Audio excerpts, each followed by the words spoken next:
opportunity, I think, to tap out of that if you don't want to be recorded.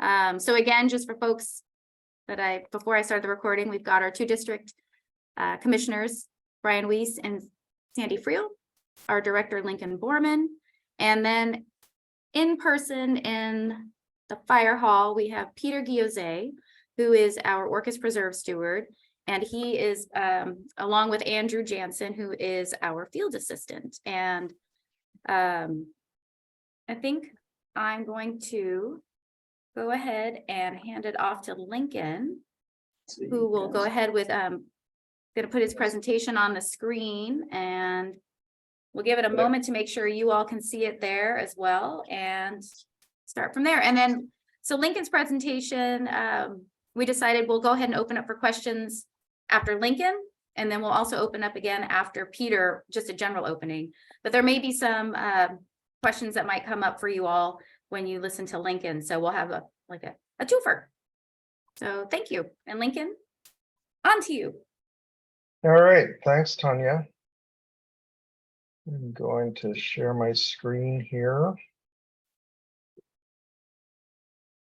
Okay, come on. All right.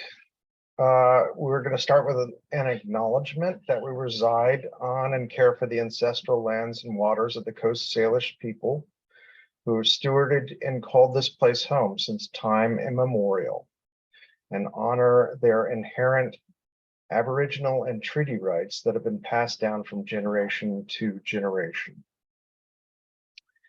So welcome again, and this is going to be our fact check and preserves update presentation for Orcas. We'll be doing a couple more of these next week on San Juan, and then again a week after that, or 2 weeks after that, on Lopez.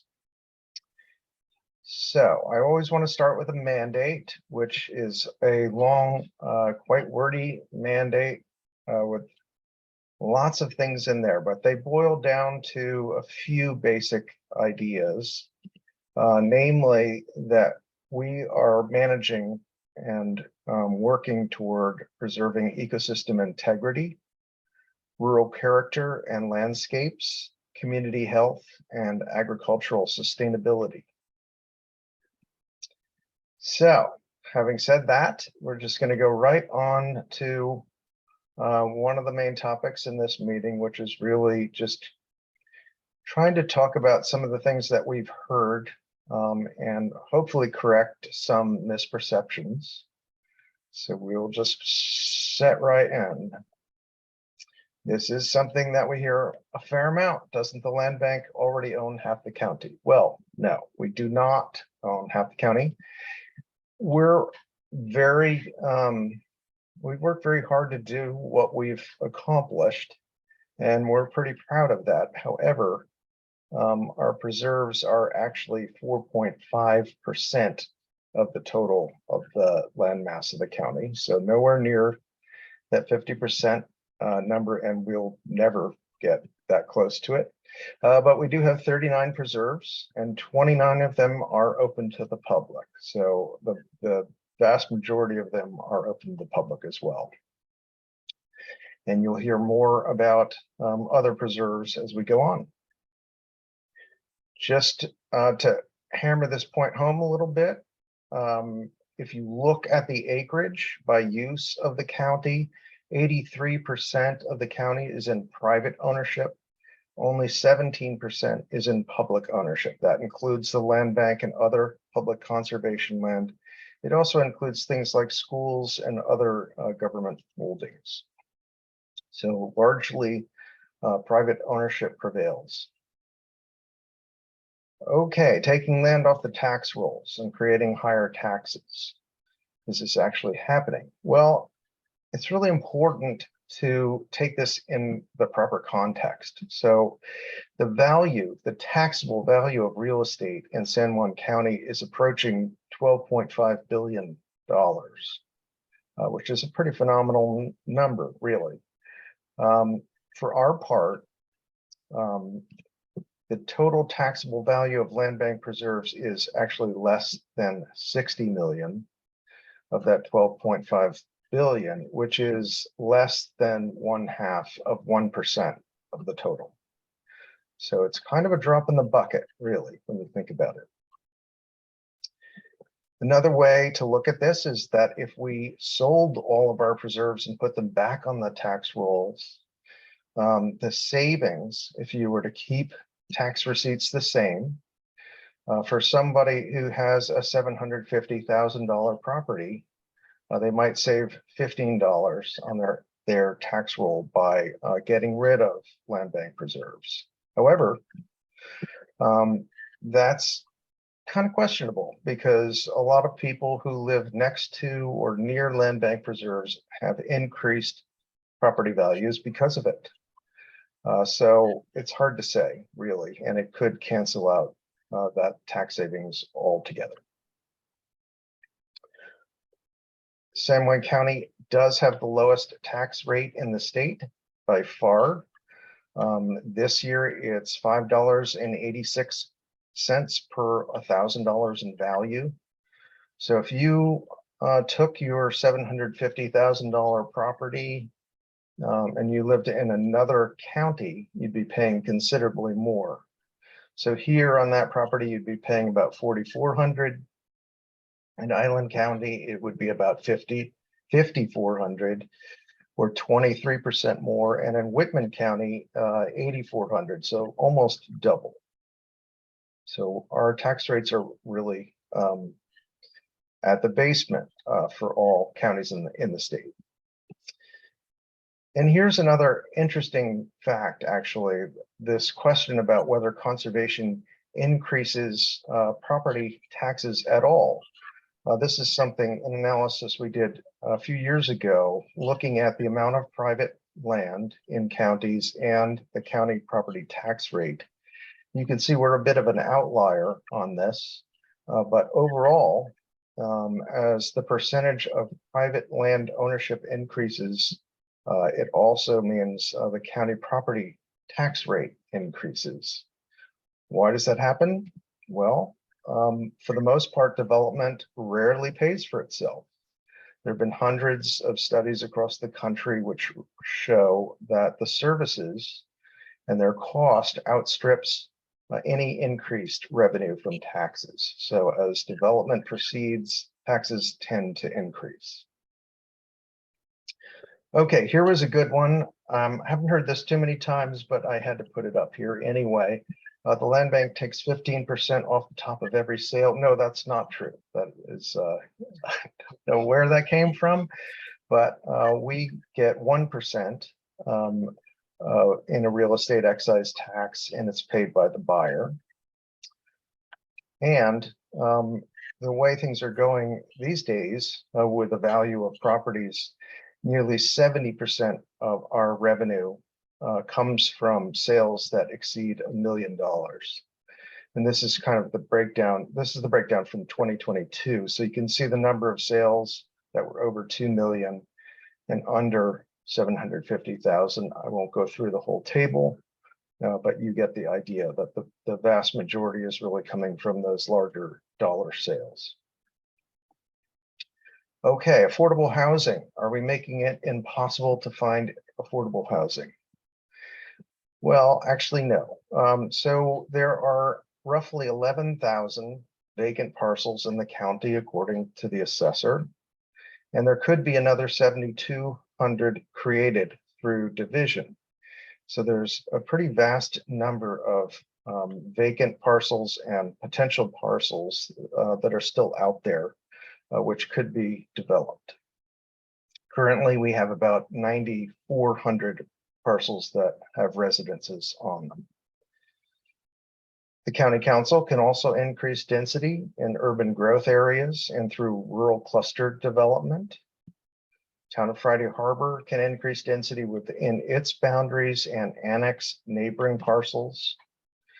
And our acquisitions are overwhelmingly in rural or wild areas, not in higher density areas. We do have a few of those, but the vast majority of what we've got is not. It is in those outlying areas. And also the affordable housing rate legislation, which allows for that 0.5% rate to be collected for affordable housing requires a fully funded land bank rate in state law. So why do we have a lack of affordable housing? I won't spend too much time on this. I suspect a lot of people think a lot about this all the time, but it's fairly clear. You know, we have huge, our costs are huge for construction. We've got a lot of people from other places who are competing for parcels. There are lack of apartment rentals, lack of year-round rentals, and our wages are low by comparison to a lot of other places. The county is doing a lot to promote affordable housing. We have that affordable housing rate. We have the nonprofit organizations which are working really hard to provide housing for people. Opal, the Community Home Trust, Lopez Community Land Trust, the Opportunity Council. There's also the potential to use funds from the Lodging Tax Advisory Committee, and most recently the county purchased these lots some time back, but we've heard a lot about development options for the Argyle lots in Friday Harbor. Another thing the county's doing to try and alleviate the situation. Are we a bad neighbor? Well, neighbors don't always agree, so we've had a few disagreements with people, but we also have roughly 300 adjacent parcels to land bank preserves, and we do try to be a good neighbor. So some of the things that we've done, we've installed fencing and signage to prevent trespassing, worked through encroachment issues, helped financially with maintenance of private roads, worked together on eradicating noxious weeds, held numerous public meetings. Whenever we are opening a preserve, we have management plan meetings around that that particular property, and work with neighborhoods and a lot of other issues too. So is land bank spending money wisely? Well, there are a few ways to judge that. One is that our administrative costs are low. They're under 5% at this point, which is quite good. We're limited to no more than 10% in administrative costs. Also, when we've done acquisitions, we've worked really hard to try and find funding from external sources, and that has paid off immensely. So we've actually found more in partner funds than we've spent on our own. So that 53 billion versus 52, and we set money aside for stewardship as well. Moving on, when is enough enough? An interesting question. So how do we think about this? Well, there are a few ways to think about it. One is how the community feels. And we know from surveys, most recently from 2019, that both community members and visitors favor more land acquisition for conservation. For climate change resilience, scientists are recommending 30% of landscapes be conserved. Currently, we're at 19%, which includes nonprofit conservation owners. Again, there are roughly between 11,000 and 7,200 current and potential undeveloped parcels in the county. So there's a lot of development that can happen. And in our real estate market, amenity value is the key. Our primary amenity here, if we want to remain competitive in the real estate market, is the natural environment and the opportunities for passive recreation. And last, we know also from surveys that there's a strong community desire for more trails of all kinds. So there's a lot of work to be done, really. And I'm just going to take you through a few of the facts around this. So if you look at the percent of public land in Western Washington counties, on San Juan, we are last among Western Washington counties in our area. Some counties are considerably higher, Islands a little bit higher, but in general, those other places have much more public land than we do. So there is more work to be done in that regard too. Here are just some of the results of those surveys. So this shows what people regarded as really important when we're talking about tourism and trying to manage visitors. So bike paths, you can see, off-road trails, and then more land acquisition, both of shoreline and in other kinds of properties. All of those ranked quite high in these surveys. And last, and when we talk about resilient lands, we really rely on external studies that have been done around the country by a lot of different organizations. But in this case, the Nature Conservancy has done a good job of looking at the Pacific Northwest. And so what you're seeing here is the areas that are going to be most resilient as the climate continues to change. And you can see that some of them we've done a quite good job of protecting. The one on the upper part of the screen to the right, the dark blue, that's Moran State Park. So much of that has been protected. However, on Orcas, there are other areas which have not been, and on San Juan, there's a fair amount in the central part of the island, which we really need to focus on if we're going to try and maintain resilience in the face of climate change.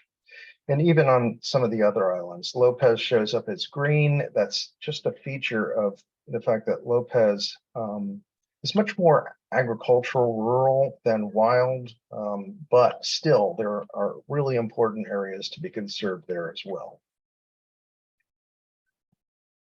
And this is just a shot because I think that people tend to be complacent. They see open space and they think that the open spaces will remain that way forever. So this is just a random area on San Juan Island with the existing development. So there are 173 parcels with 90 residences currently. If you did everything you could to put more residences on there and do the subdivision of parcels, you'd end up with something like that. So there's a lot that can happen and a lot of things that we need to do to try and maintain the character of the place. Way too much money. Well, that is definitely something we hear. Unfortunately, it's not quite true. We have a lot of properties that we purchased which are quite expensive. So our revenue goes up, but along with that, since it's based on real estate sales and value, the cost of purchasing property also goes up and matches it. So we're in a race with that constantly. We're also still paying back loans on property that was purchased previously, including Turtleback back in 2006, North Shore and Katy Mountain. So we still owe $7.74 million, which we're working to pay off. And we have been able to leverage our funds really well, as I showed in the previous slide. So that's something that we do to really stretch our dollars as far as they can go. And last, stewardship costs have increased dramatically, really. We've added more preserves, and as we add areas and open them to public access, our costs go up for that. And as we start to manage more across the landscape for ecological health and reducing fire, our costs go up for that as well. So this year, we've got 42% of our budget actually dedicated toward stewardship. And you'll hear more about that when Peter does his presentation. Last slide for me. Are we still relevant? Well, here's the situation. We're looking at a dramatically increased population in Washington State. As far as the county is concerned, we're no exception. Our population increased by nearly 5% between 2020 and 2022, according to the Census Bureau.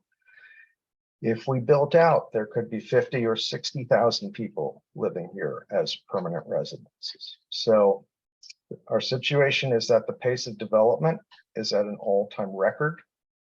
Last year, we had roughly 700 stormwater and 1,200 building permits issued. Both of those broke records by in some cases double. We had 405 new buildings constructed with a value of 130 million.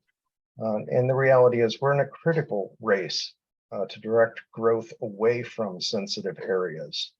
We're losing these special places at a rapid rate. So farmland, forests, shorelines, iconic landscapes, they're all threatened. And the land bank really is our only tool, the only tool the county has to save any of these. I'm going to stop here and take questions if there are any. I will stop sharing my screen in case people pop up who have something they want to ask. So if anyone, at least online, we want to start there, if you hit down at the bottom, you should have a reaction spot, and then you can click on raise hand, and it'll pop you to the top of the screen, and I can see you, and you can speak your mind, ask your questions. Make sure I don't have an extra screen in here somewhere. I don't think so. I don't see anyone currently with a question. Oh. Yes, Thomas. Hello, my name is Thomas. Thank you for that presentation. And one, are you going to put this presentation online?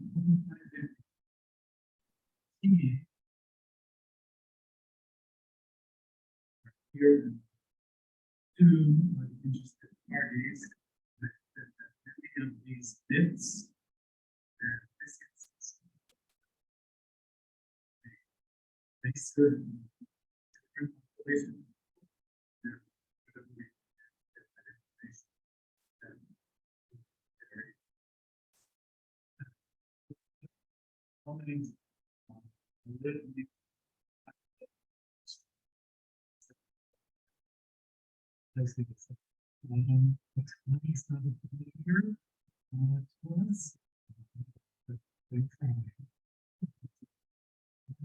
really there are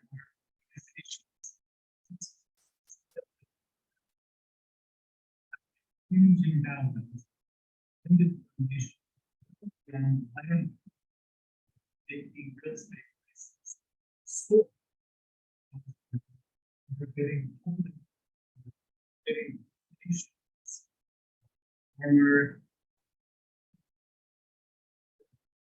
campers, the town certainly has a good history of island community, state of Washington.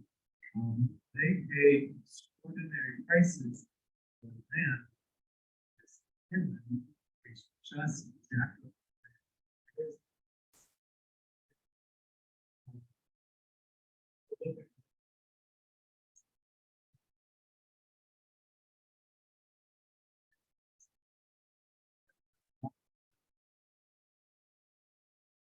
So I'm not sure if Peter repeated the question. We had a plan.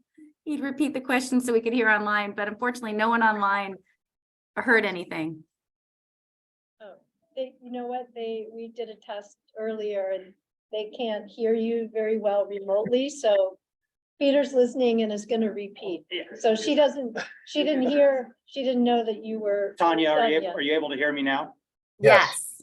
Okay, so we had a question from Thomas Bolano in the audience here about whether this presentation would be saved and presented somewhere, put online so that others can review it. He found it useful. And so that's the first question. And the second was more of a comment about just escalating forces behind escalating real estate values in the county. And I don't know that I could properly characterize the comment, but Thomas, you want to nutshell that or nutshellize that? Or you could speak right into the right up here. If only if you want to. Yeah. I was just thinking. Former YMCA campers. Can you hear me? Yes. Okay, great. So I just want to make the comment that I think there are other entities in the county that are key in increasing real estate values.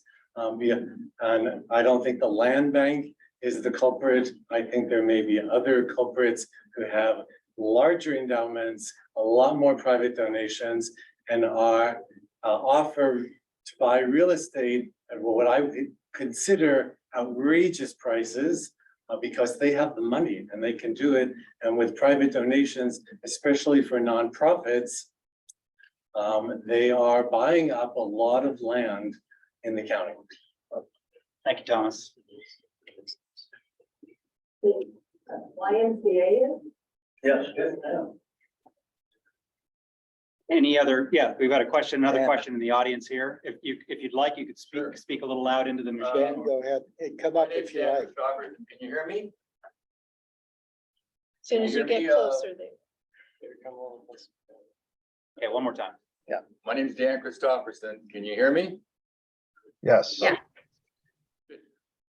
I want to thank Lincoln, and I think that was an excellent presentation.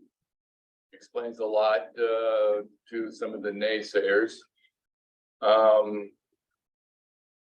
And I hope it is published either video or somehow in the news. I think would be great.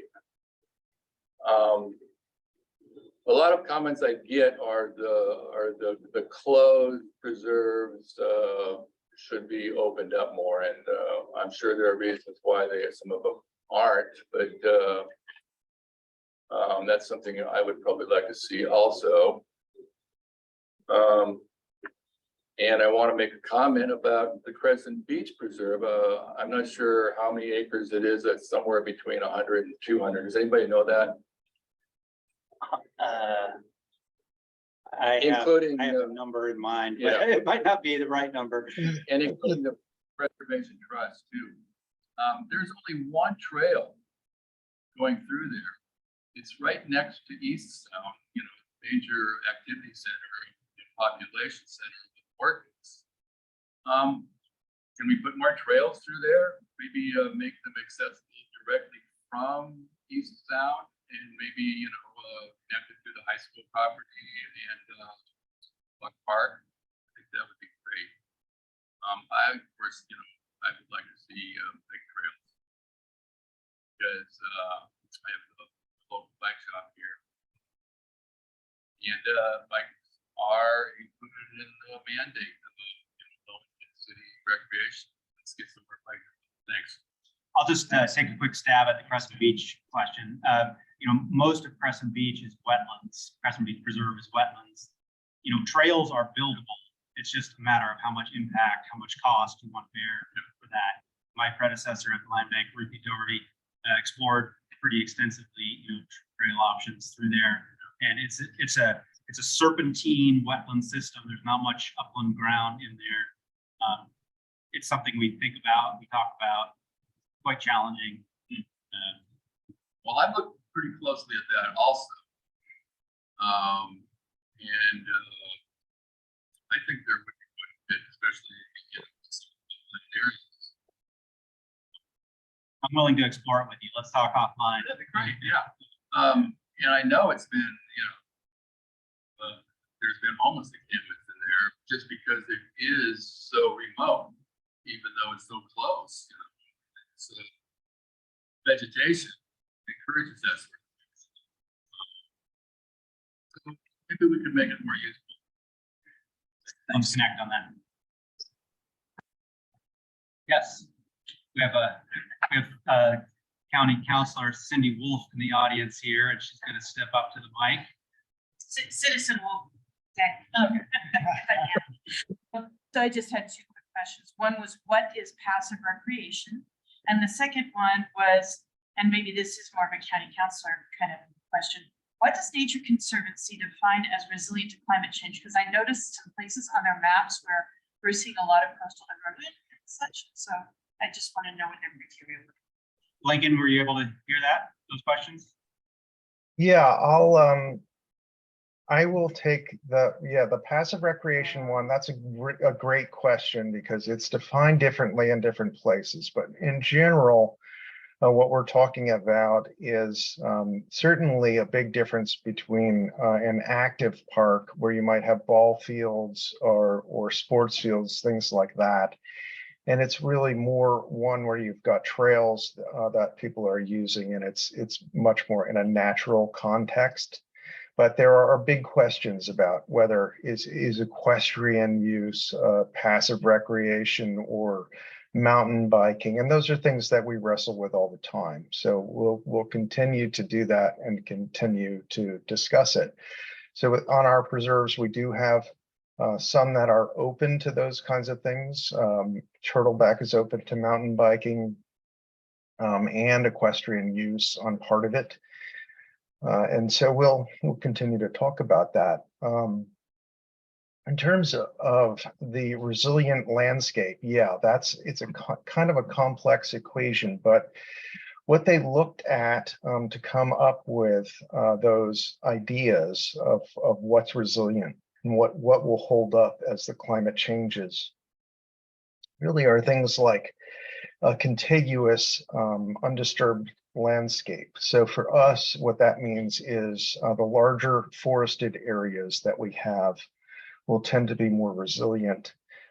Also, a big factor in it is topographical diversity. So if you remember looking at that map and seeing Moran with Mount Constitution or Turtleback on the western part of Orcas, both of those satisfy those requirements, with the thought being that some of the species which might exist on the south slopes or hotter areas may shift over as the northern part of those places actually warms up. So it gives species an opportunity to move. And intact water resources. There are a number of other variables that go into it, and I'd be happy to talk to you more offline about that.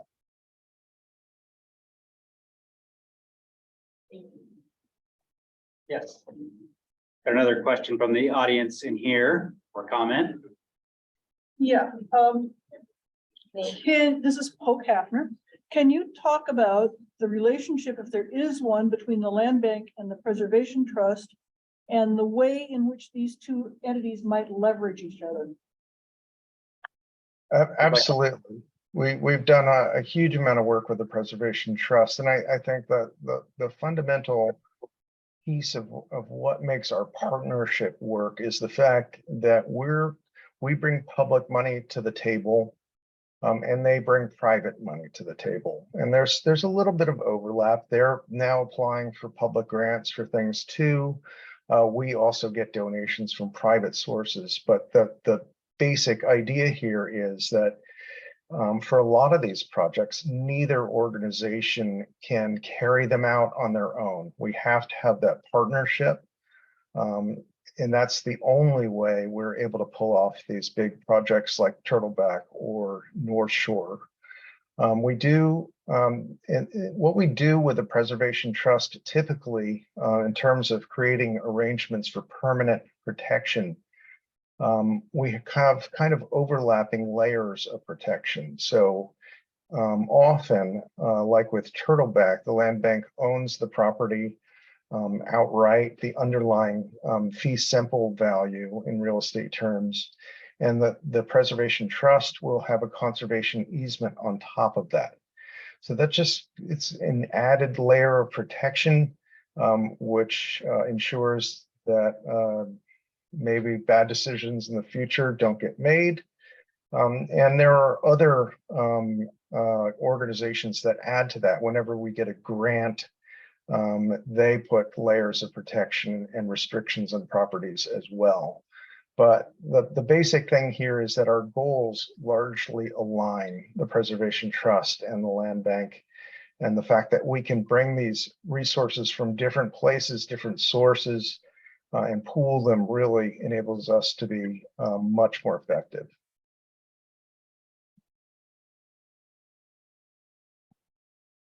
Okay, we've got another question in the back.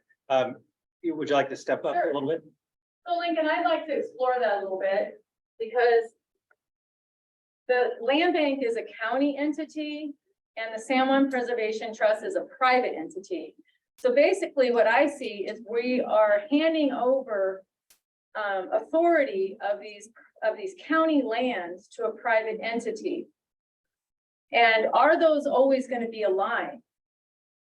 And I would just like to bring to everyone's attention that in the county code, and I say this a million times at land bank meetings, is that it says in the code, in order to preserve monies, I don't have it in front of me, that the land bank is to pursue conservation easements before purchasing in order to preserve private ownership. And I have seen this in my neighborhood now, where if they had pursued a relationship with the county, a trust, a level of trust, that maybe a conservation easement would have prevented the monster house built in our neighborhood. And that was one of our best hay fields.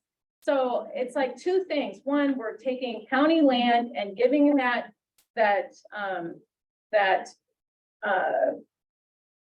the regulatory or, the ownership of it basically to the San Juan Preservation Trust, which is private, which we don't have influence over, but we do have influence over a county conservation.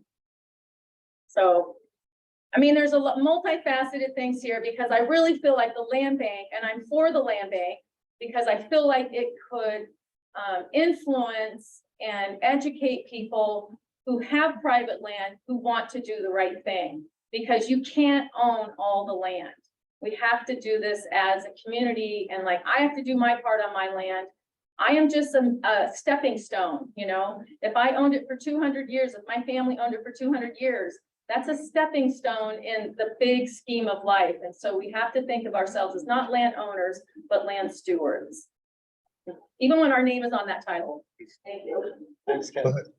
Well, thanks, Kathy. I appreciate the comment. And certainly, you're right. Conservation easements are a big part of what we do. When we do try and do conservation easements, it doesn't always work. In a lot of cases, where we start trying to purchase a conservation easement from a landowner, they end up deciding they just want to sell the property outright to us. So we do what we can in that regard. I will say that right now, actually, I'm working on 2 conservation easements, both of which happen to be on Lopez, but we continue to work on those properties. I totally agree with you. The more we can do to limit development, particularly on some of these larger agricultural properties, the better off we're going to be. And we'll continue to work on that. As far as the Preservation Trust taking rights or taking over, I think for the most part, when we're in partnership with the Preservation Trust, our goals are very much aligned with them. And you can take some issue with that from time to time, but in general, that's how it plays out. So I'm not particularly worried about that we're turning over public interest to the private sector. We're maintaining our interest in these properties, and we're maintaining our ability to provide to the community what's really important. So we're retaining things like the ability to have recreation on these properties. In some cases, we're retaining the ability to do forest management because we think that's really important, so that we can maintain the ecological health of those properties too. So I'm happy to talk to you more about all that, but probably that's good for now.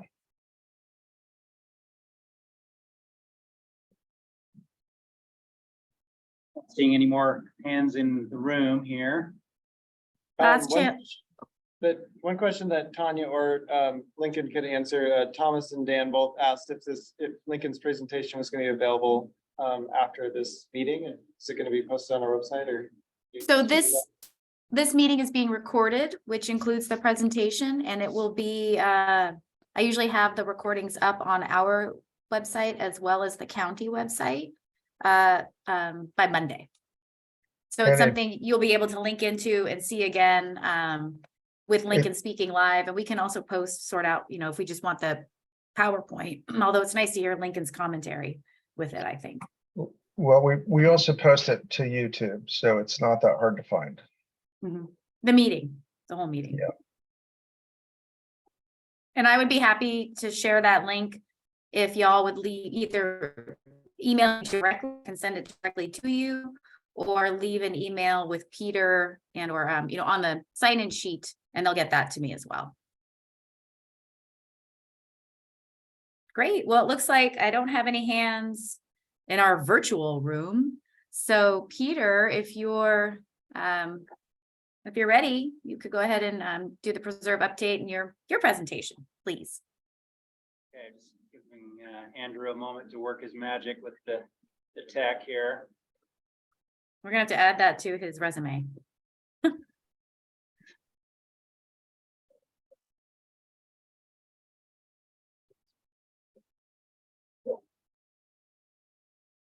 Okay, you should just be seeing the North Shore overview screen now, correct? Yes. Okay. Well, I just wanted to take a moment here just to acknowledge I'm doing this presentation, but really there are many people involved in the learning about this preserve and the planning of its future. And so I'm going to walk you through half a dozen slides or so, and then hopefully we'll open it up for some feedback from the audience, the digital and personal audience here, and get your ideas. But you know, just some basic stats about the property.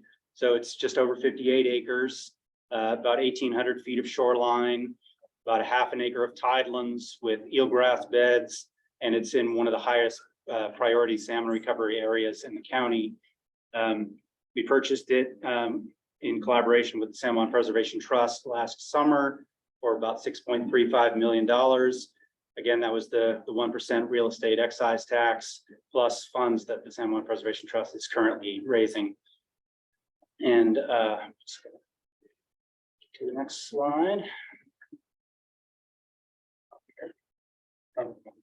So there are 8 formerly habitable structures on the property, and that includes all the associated infrastructure, 5 septic systems, a drain field, lots of buried power and water lines, and a gravel road, all in severe disrepair. In this slide here, we've got the main house in the upper left-hand corner that was built in the late 1800s and then has an addition added to it around 2005 that wasn't finished. And then we have the 3 bluff cabins. Those are situated just on top of the high bank, and all in pretty severe state of disrepair. And then heading down to the shoreline, the upper left is the eroding road that was carved into the slope that is unstable and has a lot of drainage problems. And then we've got 3 cabins on the beach, including the A-frame, which was built in the late 60s, and a couple of rectangular cabins. And those are all basically built right on the ground and have a lot of rot and really in poor shape. And then going back up to the uplands, the one building on the property that was built fairly recently and that's in good shape is this 4,800 square foot garage built around 2005 by the same contractor that was doing the addition on the house, but this one was finished. And it is 2 stories. It's got a 4-car garage down below. See the upper story there in the lower left, big open space. And we're looking at retaining that for future uses compatible with the land bank mission. We can come to that later, but I'll just leave it at that for now. And so since last summer, we've been getting to know the property, getting to know the forest and the wetlands and the shoreline. There's a lot there, and it's really a wonderful piece of property. It's got very mature forests, mostly conifer forests. And this, I'll kind of just go around this initial sketch, kind of in a clockwise manner here. So we decided that the forest, particularly to the east or to the west and south, is in really nice shape there. That's the kind of shaded blue area. that has a really well-developed understory, very few weeds, and it's contiguous with private lands, private forests to the west and south. And it really seemed like a special area. And so we started thinking about putting that into a habitat reserve. And we've done that on other preserves. Turtleback has some large areas that are designated habitat reserves where we don't build trails. And then looking to the yellow dots, those are the buildings that we thought we would be removing. Again, this is just a sketch from a few months back, just kind of brainstorming what we could do with the property. So the buildings were all in bad condition, and we determined that we probably would be removing them. We hired a geotechnical consultant to look at the road. We hired an archaeological firm to review cultural resources throughout the property. So that's shovel probe testing throughout the property, looking for Coast Salish artifacts or sites. And then we also had them look at the buildings themselves from a historic preservation standpoint. And so with that information, we started noodling on this map. First, so again, showing the buildings that we would probably remove. The red circle is an old apple orchard that was part of a much larger orchard that was on this property. We're thinking we would like to restore that orchard, hopefully with some sort of volunteer crew of apple experts in the island. There's interest in grafting and interest in old varieties, so we would like to work on that. Just to the left of that and a little below it is a pond that was excavated in the 70s, we think, based on aerial photos. That represented a nice wetland restoration opportunity. And then the green, dark green is kind of what we view as a recreational area oriented towards the view, and seemed like a nice place for people to throw out a picnic blanket or throw a Frisbee. And then some of the lighter green shading areas are areas we thought about that might be worth reforesting, areas that were cleared and could be put back into forest. The purple line up near the shoreline represents that eroding road. And that is an area of concern. That was the focus of the geotechnical assessment, just to kind of get ideas on what we would need to do there in order to stabilize that. The white square in the middle there, rectangle, is the garage roof. And then we talked about some parking sort of central in the site. And so to refine these plans, we reached out to a multidisciplinary consulting firm that has pretty deep experience with wetland restoration, also parking and trail design, to kind of take a big look at this property and help us think through some of the permitting implications of these ideas. So after several iterations, particularly around the parking, this is the draft conceptual design that we received. And we have a paper copy of that on the wall here. It's maybe a little hard to see. I don't know if I can point. Yes, I can point. So down here at the bottom is Glenwood Inn Road. So that's the county maintained road. And then we have the property line going east-west across there. So we're looking at an automated gate, a dawn-dusk kind of entry gate that would make this a day use only preserve. And we have potentially a couple of small parking areas in the uplands. We have a lot of wetlands on the property kind of in this vicinity that really constrain the parking opportunities. So what we're looking at here is a roundabout with parking along the fringe of it. And we would accommodate, about a dozen vehicles there. And then the upper parking lots would maybe accommodate 4 more. So limited parking opportunities really, but we have to try to right size the parkings for the anticipated use, which is really a guess at this point. But working with this firm, we refined our wetland restoration ideas around converting this pond back into a wetland. It was excavated out of a wetland, and we're talking about pushing the material back in and revegetating it as a wetland.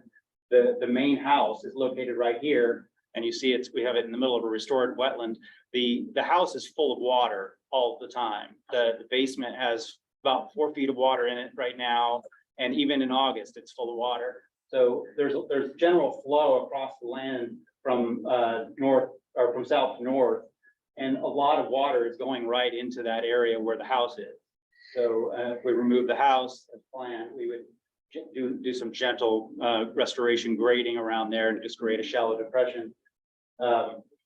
We looked at different ways of approaching the barn, and this is an existing driveway here. There's currently a driveway also here, and we're proposing to just wrap the existing driveway around to the lower side of the barn to have a little bit of separation of the uses of the barn building from the general preserve. So preserve users would come in here, park here. If this was full, they'd park here. And then I mentioned the kind of meadow area where this is the area that has the best views on the property aside from the beach. And we think this would lend itself well to a kind of a periodically mowed field, not manicured turf, but sort of a quasi-natural meadow where people could hang out. Here's the apple orchard that we would prune and try to restore. And then some of these reforestation areas, this is the bluff where the cabins are.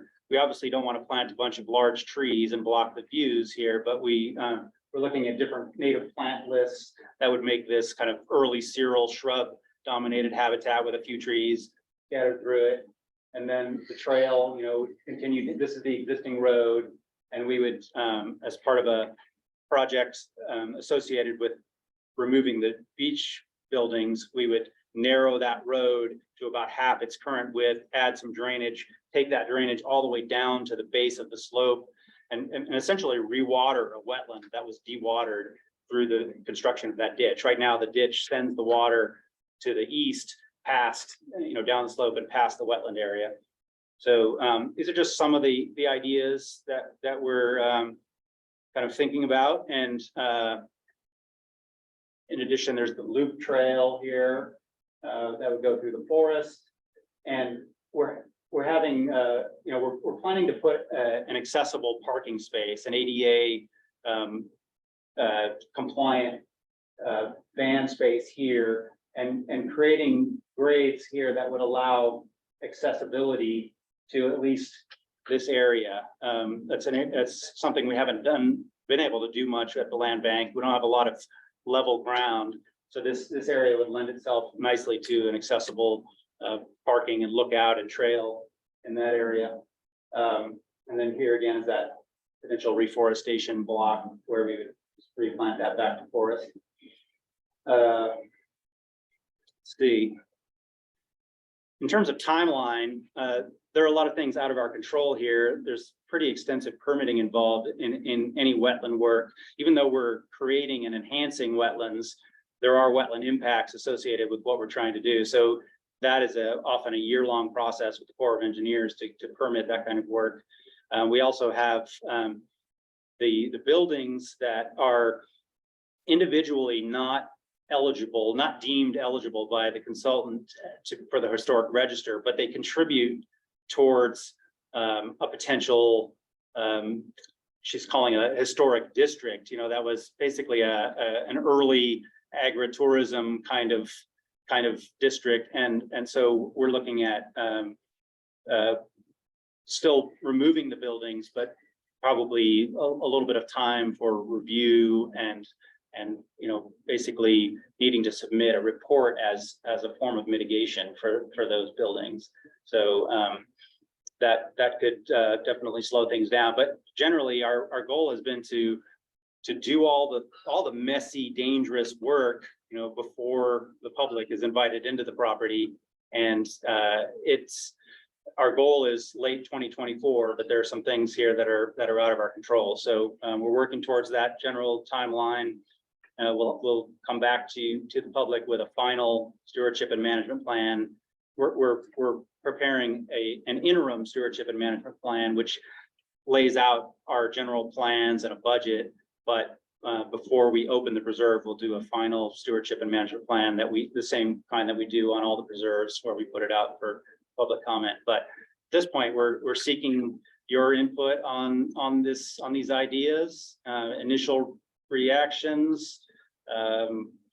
We've had 15 or so public tours. I know we've got a number of neighbors from the neighborhood in the meeting here, in the audience, and I would just love to hear from folks about their experience on the tours, what they're excited about this property, any questions, concerns, specifics about what we're showing here. Yes, we've got a question from Dawn. Yes, here. my name is Dawn Bangert, and our family has owned property just to the south of that. We're the last driveway before you get into the Glenwood Inn property. And my concern is, one of them is parking. And if you have enough parking spots for, let's say, 20 cars, of course, there's a lot of people that like to use the islands for destination weddings. It's no surprise to any of us here that this property could be used for a destination wedding. We're going to have a problem with parking in the future, and I just want to address that because we don't want cars parking all the way down Glenwood Inn Road, and part of that property is our private property. So we're a little bit concerned about how many cars will be coming down in that area. Can you hear the question clearly, or should I repeat it? Tanya, Lincoln? No, that was loud. Thank you so much. Dawn, you did a fabulous job projecting. Okay, so yeah, Dawn is a nearby neighbor of the preserve and just interested in the potential for overflow into the neighborhood. I mean, I will say that the land bank has a no commercial use policy, that we're not going to be hosting weddings there. We have special use permit process when people ask for unusual uses, but I don't think weddings would meet our standards. So we you know, a more typical thing would be a large naturalist group that wants to come out, 15 people or more and do a walk. We would seek a permit for something like that when it's a large group like that. But we won't be hosting any private for-profit events or anything like that. Our plan with we haven't developed the preserve rules at this point, but we believe it'll be a place for people to pull in as individuals on a kayak onto the beach, but not commercial tours. So I don't know if that addresses your. No, that's great. And you've answered my question there, but out of respect, there's a lot of people that do drive down and will continue to park and go through the chain link and walk down there. And they have no respect for, whatever the signs might be posted right now. So we've observed that a lot just by working on our property and noticing that people come down there and they'll say, well, we pay our taxes too, so we're going to go ahead and walk down. So we really don't have a lot of control as to how people will respect this area. Right. Yeah, these issues of neighborhood impacts and potential traffic are high in our minds. We think about it a lot, and you could count on us to communicate with you, through the process of opening the preserve and forever after, and address issues as they arise. We can't control every individual, but I think we can hopefully create a culture of respect in the neighborhood, people driving slowly, and dawn to dusk use with an automated gate that will prevent people from trying to sneak in at night and that sort of thing. Yes, we have another question in the audience from Kathy. I hear what you're saying, and I know the Amaro family over on San Juan Island, who lives next door to Mount Grant, might want to talk with them. But I was thinking, because this is kind of like a park, and so like at state parks, they have residents, rangers and residents, and so I was wondering if you guys have ever considered turning part of that red building, like that one portion, into a small residence to have, a land bank employee actually live there and help make sure that it doesn't become a a teenage party place. Yeah. I'll go ahead and repeat the question. The question, if you didn't hear it, the question was, just whether we had considered putting a land bank staffer or some other person in the garage as a way of having a presence on the property to manage it. I would say my own view is that comes with its own complexities. And I don't think that an overnight presence at the property is going to be necessary for us to manage it effectively. I think we will be at the property a lot, and the property is going to require a lot of maintenance. I think the gate will lend itself well to managing access, and I think the decision about whether somebody should live in the garage is above my level here, but it's something we'll continue to discuss. But I personally don't think it's necessary. I think we can manage this site very well and make sure that there's no bad behavior there. Peter, I have someone who's been waiting online. Can we take an online question? Yeah, go ahead. Awesome, thank you. Linda, are you able to take your mic off and go ahead? Yeah, perfect, thank you. So I'm really excited about the North Shore property because Orcas has such a small amount of public accessible beach. And so I'm really looking forward to it. But I'm wondering when does the opportunities for volunteers? Can volunteers start helping now? Or is it going to be a while, like we wait for all the buildings to be removed? And the other question is, you had said there were like about 3 or 4 visitor days. I only heard about one of them, and I'd love to come on other visitor days. I don't know how they're publicized. Okay, I'm happy to answer that. Yeah, I had a big asterisk on volunteer opportunities in my notes. We have plans to have volunteers. There is plenty of work to do out there. The initial work that's probably appropriate for volunteers is trash cleanup and weed pulling. We have tens of thousands of baby holly seedlings throughout that forest. I'm just making that number up, but there are lots and they're small. And there's also just a lot of trash scattered throughout the property, including some real dumps. So I think we will have volunteer opportunities also for experienced apple pruner people. I think there will be that opportunity. And I think we'll continue to brainstorm on ways to get people in there. And the tours, since last summer, with a little break over the holidays, we've been hosting 3 tours a month, roughly. And schedule is the first Friday, the second Saturday, and the third day of every month. And those are posted on the Land Bank website. You can sign up. And the number of people on those tours has ranged from 1 to 15 probably, and we enjoy them, and they've been a great way to reach the community. I think during this period, we do want to give people an opportunity to get out there and see what's going on, including the messy side of things. And so, yeah, I encourage you to sign up for one of those tours. So the tours are easy to find on your website. I just have trouble finding how to access them.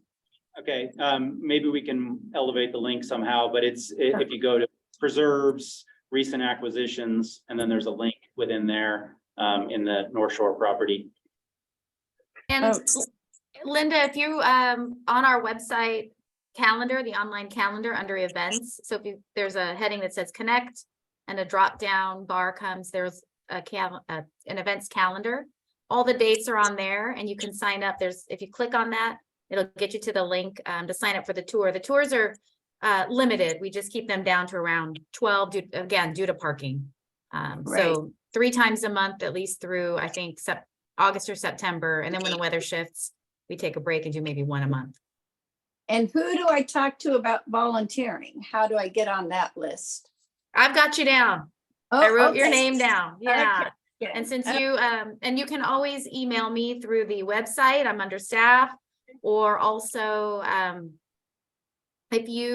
for anyone that's on here, at the bottom of every web page, there's an opportunity to sign up for our newsletter. So you would get into our newsletter, and volunteer opportunities go out that way as well. Or Facebook, if you're a social media person, sometimes I post to that. Depending on how large a group we need. Great Thank questions. you. Thank you. Mhm.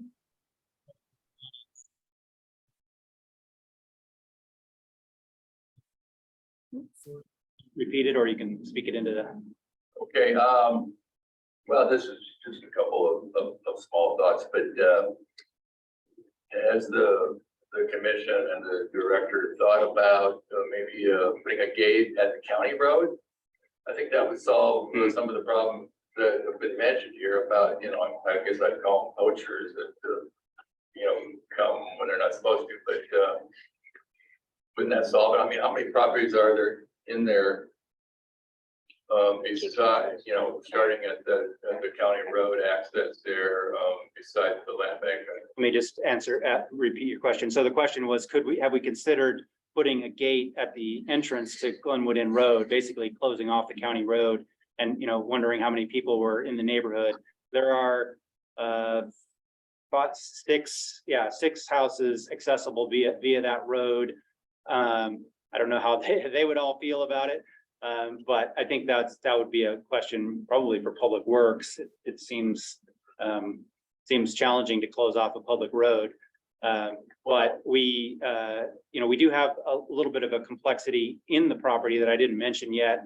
The property to the west is only accessible through this preserve. So there's a access easement to the neighboring property.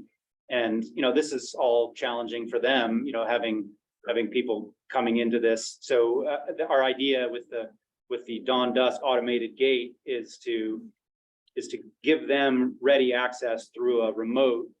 And, you know, there'll be a keypad as well, but it'll be like entering their garage door, you know, but I don't know about doing that for the whole neighborhood. That would be. That's all private road there, all the way from Baker Road. No, it's public all the way down to our property line. Oh, okay, yeah, I Yeah. didn't realize that. And then, you know, there are questions in my mind about, you know, if the preserve is full but the gate is open, would people then want to park along Glenwood Inn Road, which seems problematic to me, for the neighbors. But also the road doesn't have much of a shoulder. It's wetlands both sides of the road the whole way pretty much. So It's narrow. yeah, it's a narrow road. Any shoulder. Yeah, it doesn't lend itself well to parking, and I'm hoping that that can be a discussion with Public Works and the Yeah, one neighborhood. more thing. Yes. You were talking, this is kind of interesting, you were talking about that house originally being really old. When was it, The main house was built right around the turn of the century, late 1800s, but then it was modified pretty heavily to look like more like craftsman style, like early 1900s. Right. And then they did the massive addition on the side. So the architectural integrity of the house in the view of the historic preservation person is lost. You know, it's not, doesn't really retain any of its. It's interesting that they would want to build, you know, over 100 years ago on a wetland. I know. It's there's a drain that's just down slope from the house that must have been part of a sump pump system that maybe was passive at one point, and then but the place is just full of water.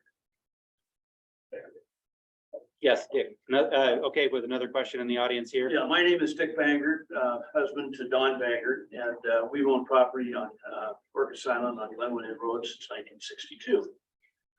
And one thing you did not mention, but I think we discussed it, is restrooms. Oh, yeah, right. Thank you. Isn't there a requirement that you have to provide restrooms for your visitors? Yeah, I have another slide here that has a little more detail.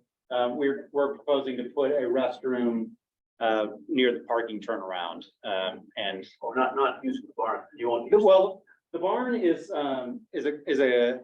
almost a whole meeting in itself to talk about that. But we may do some renovations for the barn, including putting restrooms in there. But the preserve restroom, the logical place is right next to the parking lot. There'll be easy septic access and power to that location. So that seemed like a logical spot. One other comment, I want to commend you on the job you've been doing so far. I had no idea that you had so many wetlands. That never even occurred to me. And I sit there and look at that pond, and I assume it was built for a reservoir, for garden or whatever. I don't think they use it for their drinking water. But, why would you want to do away with a pond that could conceivably help you with your irrigation of the orchard and other things? Fire suppression. So if you didn't hear it, in the online audience, the question is, why would we want to get rid of the pond if it was useful for irrigation or fire? I did meet with the fire chief out there and looked at, access to the building, and we talked about putting in a hydrant at the corner of the building. There's a very productive well on the property. It's, you know, the apple trees have not been irrigated for, as far as I know, for many decades. So there's no clear irrigation need.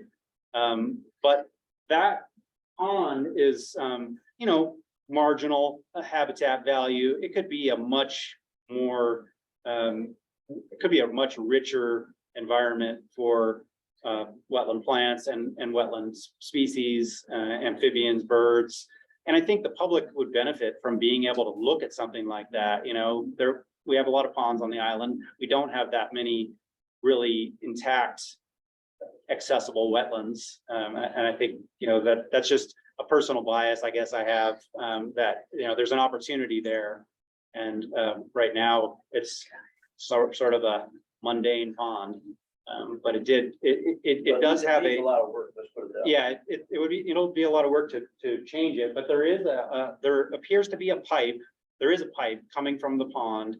And there's some severe erosion on the slope above the beach. I think at certain times of the year, there's a point source discharging from the pond when it gets up to a certain level, and that's what's caused that slope erosion. And I think we can create a broader, more infiltrating kind of system there that is less flashy, because it does intercept runoff from the roof of the garage, which is a big roof. And so there are pipes going down to the wetland. So I think it's, you know, it fills up and dries down. And I think, you know, it would be a ecologically better site to have that be a restored wetland. And I think the public would get a lot out of it. So I was excited to see the land bank had bought low bank shoreline, because I paddle a kayak. And there are very few places on this island that are not private and you can put a kayak in the water. I don't see any access for a kayak. Can you hear the question online there? Okay, I think that's a yes. You know, not seeing much opportunity for kayak. Well, just the easternmost, the easternmost end of the beach is really probably the only place that is that useful in terms of landing. There's a rocky point beyond which, to the west, you know, you get trapped at low tide or at high tide. And so I don't know if it's worth standing up here, but Peter, I think she might have meant, did you mean putting in a kayak Oh, from the yeah. pickup? From the upside. Yeah. sorry. Yeah, it's a long way down. And it's possible, but it's a long way down. Yeah, I'm no longer a person who can carry a kayak. No, you can't do it. Yeah, you would need some sort of like wheeled cart with like a brake or something, because it's quite a steep grade down. That road. But it'd be a great place to come for a picnic, paddle in and, you know, pull up on the beach and have a picnic. So Yeah. It has its limitations, for sure.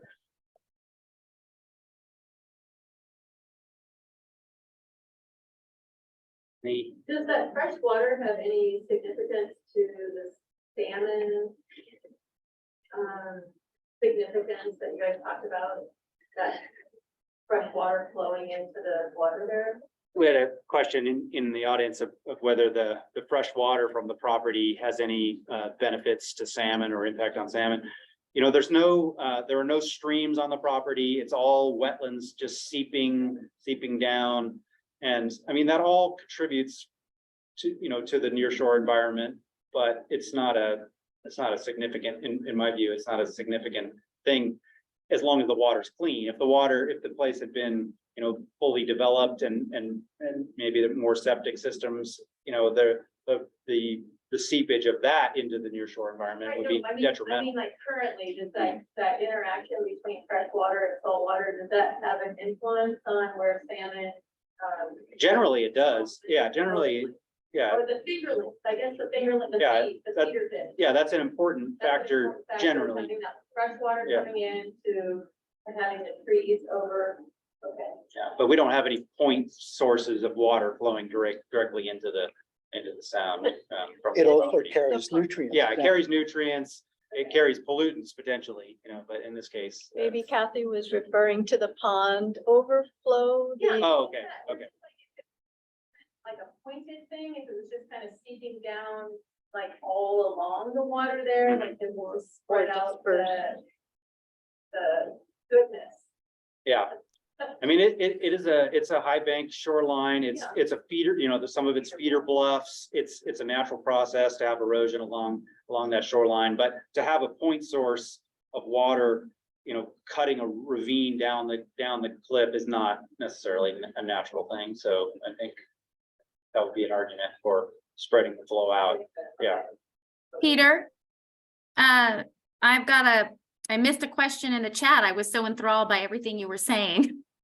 But one of the questions, and it sounds like some of it has been answered, but potential uses, once the preserve opens, we had a question about what are the intended uses for the preserve So specifically, I think.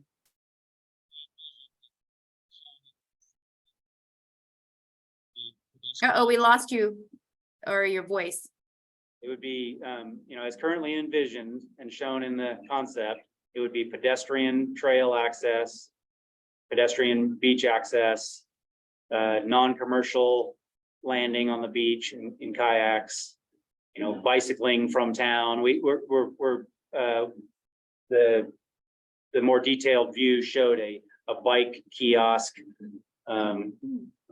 associated with the restroom. So we would hope that we would have people cycling in to help alleviate parking issues. And just for reference, the Turtleback parking lots are about 11 cars at both the north and south. The south side has an overflow, which often fills up.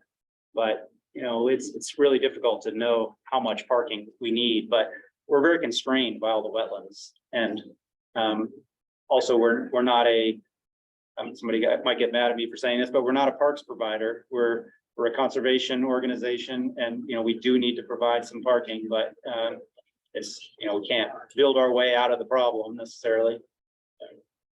Trying to just come up with a reasonable size parking area focused in an already heavily impacted part of the property.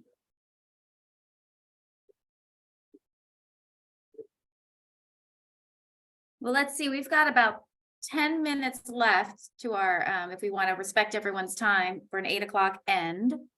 Is anyone else online? Have your questions been answered? If not, please put something in the chat or hit the raise hand and I'll yell at Peter from the computer into that room. He's used to me yelling at him, so in a friendly way, of course. It looks like Sandy might have a question. It's actually on the same subject of parking. Okay. Being that, Bob and I frequent Turtleback. Mhm. This to me feels like it's going to be more of a draw than Turtleback. It's more accessible level as opposed to hiking up a mountain. It's, you know, it's got the shoreline and everything. So I understand the need to constrain the parking or wanting, but I also share the neighbor's concern. People are gonna go all the way there, and when there isn't enough parking, they're gonna find a place, you know, they're gonna make it happen. So it feels to me like 10 spots planned or 14 doesn't feel like enough. I don't think people turn around and go home, really. So I just, Want to put that out there. Yeah, so hopefully the online audience heard that, just concerns about, is it enough parking? Maybe it's not enough parking. Sadly, I anticipated spending a lot of time with the design consultant talking about ecology. We spent most of the time talking about parking. And we went back and forth and back and forth, and I went out there multiple times with a long tape to try to figure out how we could squeeze all this in there. The little backup is that the barn has another potentially half dozen spaces associated with it. We're thinking about having a gate at the entrance to the barn, the driveway to the barn, that would be closed most of the time, except if the building was in use, but could be opened on extreme overflow days, 4th of July weekend or something, to grab a few more spaces. But really, we are highly constrained by the wetlands on the property. I just hope we can promote some cycling, some carpooling. It will be the biggest parking lot that we have on this, on a land bank preserve on this island. I don't know if that's the case on the rest of the islands, but I'd say it's one of our biggest, if not our biggest parking lot. And you have to draw the line somewhere. So I think we have 12 spaces plus, including the ADA space, possibly one more in the roundabout, probably 4 up the road, and maybe another 5 or 6 at the garage. So it's hard to imagine squeezing any more in. We have one question from the back. The hand's been up for a bit. Yes, great. Could you put a sign at the beginning of Baker Road, like for the brewery, or maybe a little further up, just have like a parking full or parking available? Oh, good idea. The question from the back of the room was whether we could have a sign somewhere further down the road, down Mount Baker Road, indicating whether the parking lot was full or not. I don't know. It's not a bad idea. I think it could be something we could look at on peak season. But I don't know if the public wants to preserve the land bank employees spending all their time running around posting signs versus taking care of all the miles of trails and forests and other things that we have to do. But yeah, this is going to be an important part of this preserve, is managing use. Park on Mount Baker Road, and walk down. You can't park on Mount Baker Road. There was a question, can you park on Mount Baker Road? The answer from the neighborhood is no. For other events. Yeah. And you do have another online question. I have a hand up from Linda. Okay, maybe we'll do that and then we'll get. Okay, go ahead online. Linda, why don't you go ahead?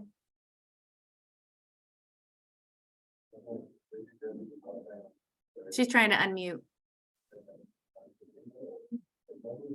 I think that, there you go. Yeah, I was wondering about, on one of those visiting days, we had a shuttle bus.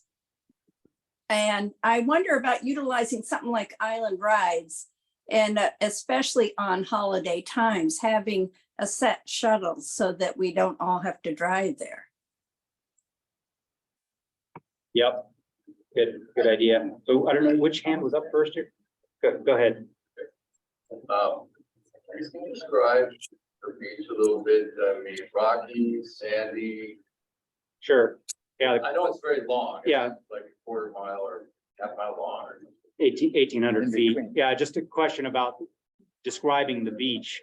So the eastern portion of the beach is the finer gravel substrate.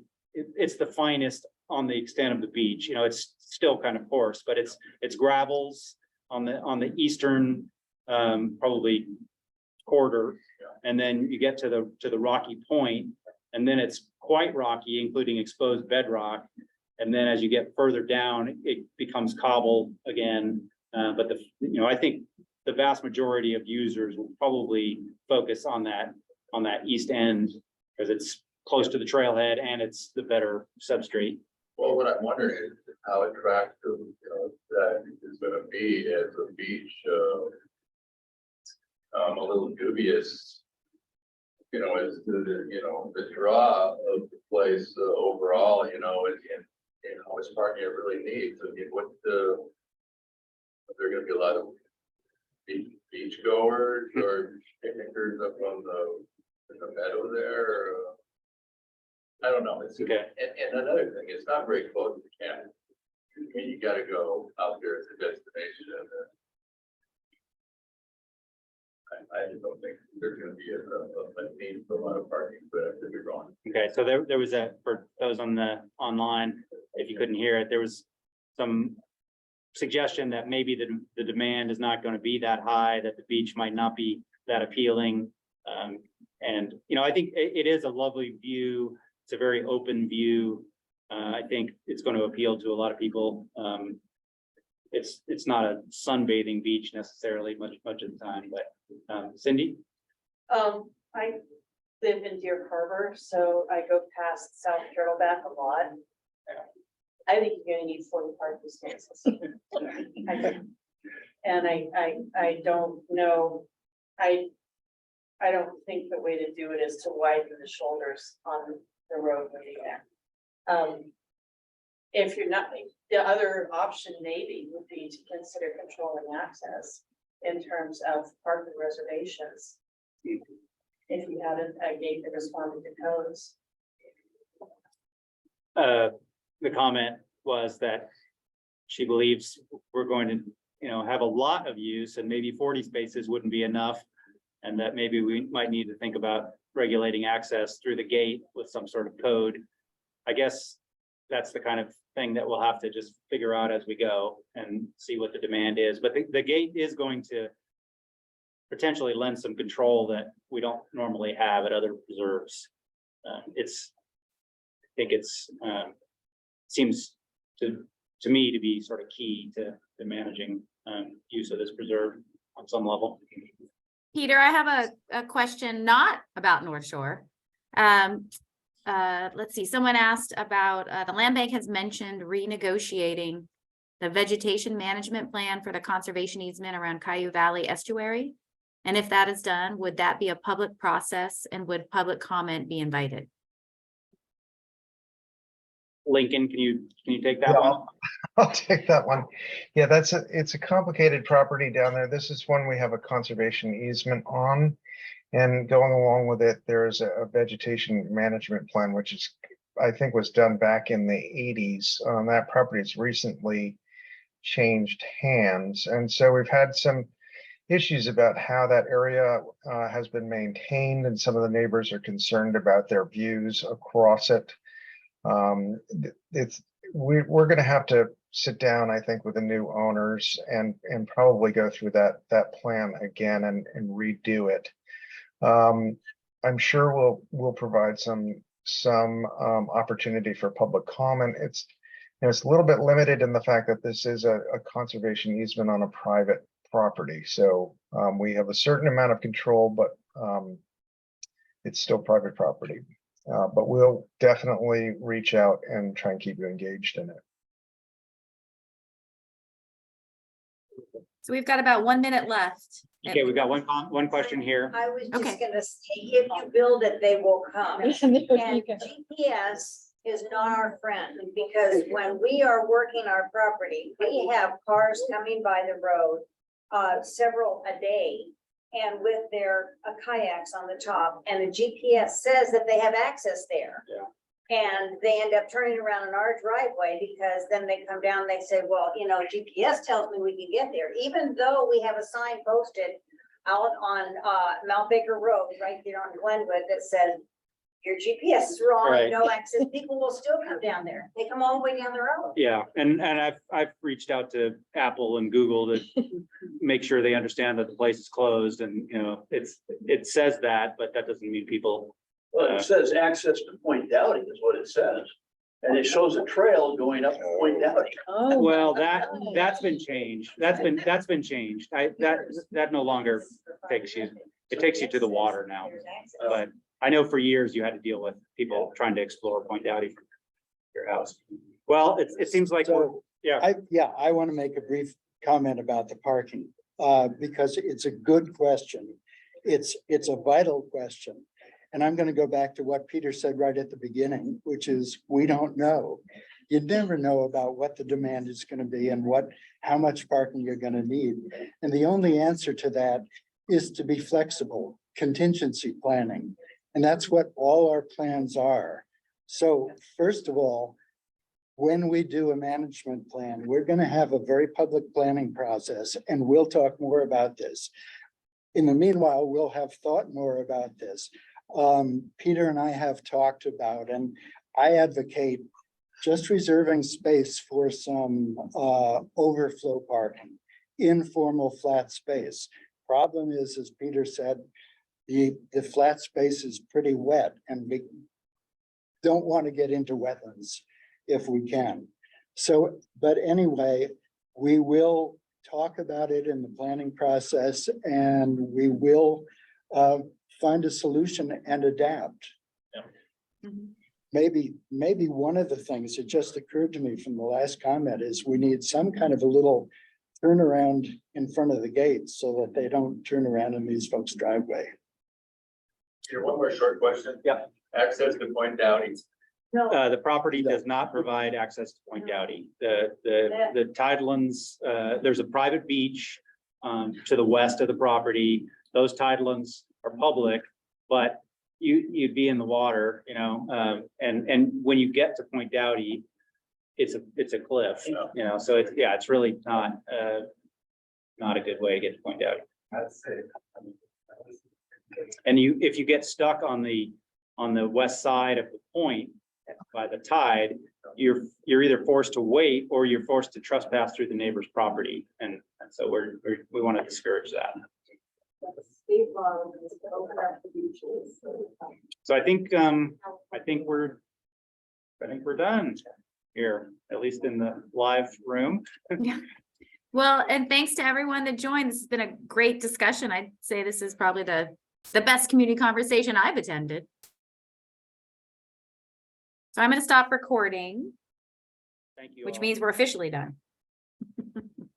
And I want to say for anybody who hasn't been out there, come on one of the tours.